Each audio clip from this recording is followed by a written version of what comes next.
পুরুষ আটকায় শেষ বয়সে, যখন তার আর গতি থাকে না। ছেলেমেয়েরা বড় হয়ে যার যার জীবন গড়ে নেয়। পুরুষ শেষ বয়সে বউয়ের নামে তখন একটা বাড়ি করে কিংবা একটা ফ্ল্যাট কেনে।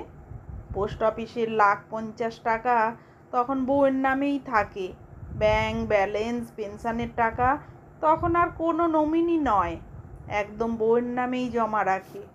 অথচ যৌবনে এতে ছিল বড্ড ভয়, বউ যদি তার টাকা নিয়ে অন্য কারোর সঙ্গে চলে যায়। তাই বৃদ্ধকালে পুরুষ আটকায় বউয়ের আঁচলে, যখন তার বাবা মা আর পৃথিবীতে থাকে না। বাবা মা জীবিত থাকলে কোনো পুরুষই স্ত্রীর মান সম্মানের প্রতি সচেতন থাকে না। তখন তারা চিন্তা করে, বউকে বেশি ভালোবাসলে সমাজ যদি তাকে নিন্দা করে। পুরুষ আটকায় তখন যখন স্ত্রী ছাড়া আর কোনো অপশান নেই। যৌবন থাকতে বউকে বলে, আমার কোনো কিছুই তোমার না, আর বৃদ্ধ বয়সে বলে, আমার সব কিছুই তোমার।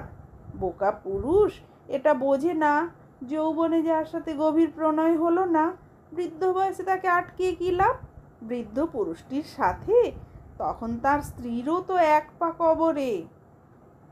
এত সম্পদ দিয়ে স্ত্রী তখন কি করবে, যার যৌবনে একটা শখ পূরণ করতে সারা রাত কাঁদতে হয়েছে। তাই সময় থাকতে থাকতে নিজের বউকে ভালোবাসুন, শেষে আফসোস করে কোনো লাভ হবে না।